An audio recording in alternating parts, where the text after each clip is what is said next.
শেষ হয়ে যাবে তো। একটু মশলা দিইনি তাই এরকম খেয়ে নিচ্ছে। আজ আমাদের বাড়িতে নিরামিষ হচ্ছে, কারণ কালকে আমি উপোস করব। তা ভাবলাম আমি উপোস করব, আমি তো নিরামিষ খাবো, ওরা তো নিরামিষ খাবে না, ওরা আমিষ খেতেই পারে, কিন্তু রান্নাটা তো আমাকেই করতে হবে। আর আমি যদি আমিষ রান্না করি ওরা খাবে, এটা কখনো হতে পারে? হতে পারে না। সুতরাং আমি নিরামিষ খাবো, সবাই নিরামিষ খাবে। আর আমি বানিয়ে নিলাম যে মটর ডাল দিয়ে লাউ দিয়ে। বেশ ভালোই লাগে কিন্তু, তাই নয় কি? এই গরমে লাউটা, তা লাউ এই মটর ডালে কিন্তু একটু জিরে ফোড়ন দিলে ভালোই লাগে, কিন্তু আমার কাছে জিরেটা আজকে নেই, সেই কারণে একটু অন্যরকম করে করলাম। তেজপাতা, শুকনো লঙ্কা আর পাঁচ ফোড়ন। কোনো দিন খাইনি এটা, বেশ ভালোই লাগলো। একটু আদা দিয়েছিলাম নামানোর আগে, আর মিষ্টি, নুন হলুদ তো আছেই, এই দিয়ে বানিয়ে নিয়েছিলাম। বেশ ভালোই লেগেছিল কিন্তু। এদিকে আর ডালটা হয়ে গেছে, এবার আমাকে দেখতে হবে কী কী তরকারি নিয়ে এসে কী কী রান্না করা যায়। যেহেতু নিরামিষ, আমার তো গিনিপিগগুলো নিরামিষ তো একদম পছন্দ করে না। যাই হোক, তরকারিগুলো দেখে আমি গুছিয়ে তুলে নিলাম। আর একটু পাট শাক নিয়ে এসে পাট শাকগুলো একটু বেছে রেখে দিলাম, কারণ ভাবছি আজকে পাট শাকের বড়া করব। আর এদিকে একটা চালতা ছিল, চালতাটাকে কেটে আমি প্রেশার কুকারে সিটি দিয়ে নিচ্ছি, কারণ কি বড্ড শক্ত, একটু সিটি দিয়ে না নিলে পরে সেদ্ধ হতে চায় না। তো আমি এদিকে প্রেশার কুকারে বসিয়ে দিলাম চালতাটা, আর এদিকে পনিরের জন্য আলু কেটে নিচ্ছি, কারণ পনিরটা রান্না করলে আমার বাড়ির কারোর মুখে আর কোনো কথা নেই, সুন্দর খেয়ে নেবে। হ্যাঁ, এবার আর এই পনির কিন্তু কাটতে কিন্তু ভীষণ ভালো লাগে, বেশ নরম নরম, আমার কিন্তু ভীষণ ভালো লাগে। তা পনিরের মশলাটাও আমি করে নিচ্ছি একবারে। এবার তাড়াতাড়ি করে রান্না করে নেওয়ার পালা, কারণ কি মাছ হলে পরে ধোয়া কাটা বাছা বড্ড ঝামেলা থাকে, নিরামিষ হলে পরে অত ঝামেলা থাকে না।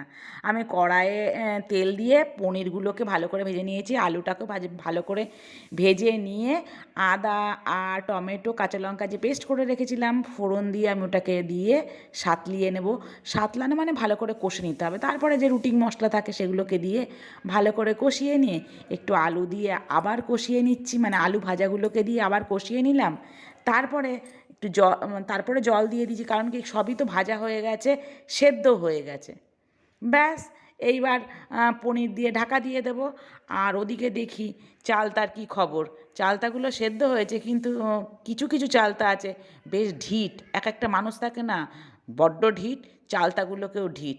আর এরকম চাল যেসব ঢিট জিনিস আছে তাকে বেশ এরকম কিছু একটা শক্ত জিনিস দিয়ে ভালো করে থেতো করতে হয়, যাতে নরম হয়ে যায়।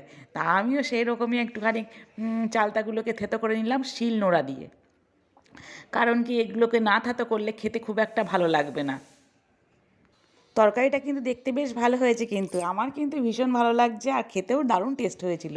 আর এবার চালতা চাটনিটা বসিয়ে নেব, কারণ পাঁচ ফোড়ন আর শুকনো লঙ্কাটা ফোড়ন দিয়ে দিয়েছি, কোনো মশলা দেবো না। আর নুন হলুদ একটু সামান্য লঙ্কার গুঁড়ো দিয়ে নেব, কারণ একটু ঝাল ঝাল হলে বেশ ভালো লাগে। আর দেব হচ্ছে আমার ঘরে রাখা রয়েছে গুড়, এটা কিন্তু খেজুরের গুড়।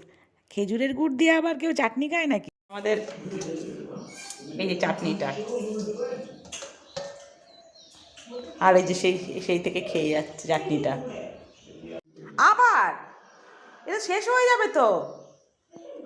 একটু মশলা দিইনি তাই এরকম খেয়ে নিচ্ছে, আর যদি মশলা দিতাম তাহলে কী করতো। এই জন্য আমি বাড়িতে আচার টাচার কিচ্ছু করি না, এদের জ্বালায় আচার থাকে না।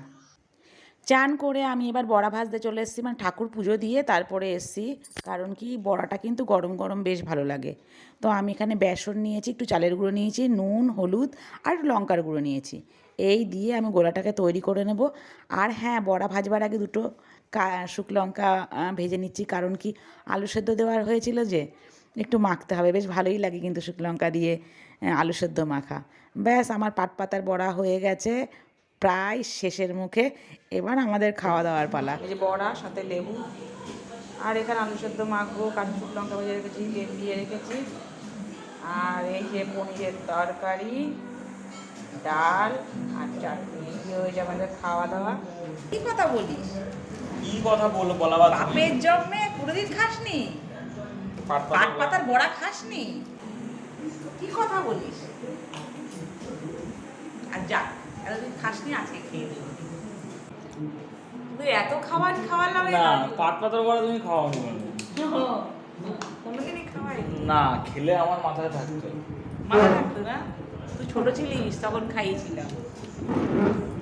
বড় হওয়ার পরে তো আজকাল তো বার্গার চাউমিন এসব খাচ্ছিস, তো এই জন্য ওইটার কথা ভুলে গেছি। ব্যাস, আলু সদ্য মাখা হয়ে গেছে, খিদে পেয়ে গেছে জোর। কটা বাজে রে? 2:30টা। 2:30 বেজে গেছে। দেখ, লাউটা খাবি না বলছিস, লাউটা দেখ কেমন গলে গেছে। আসলে কি হয়েছে, খাওয়াটা কেমন হবে আজকে? নিরামিষ টিরামিষ, সামলাতে। নিরামিষ টিরামিষ করে তো পাগল হয়ে যাচ্ছিলিস। ভালো হয়েছে।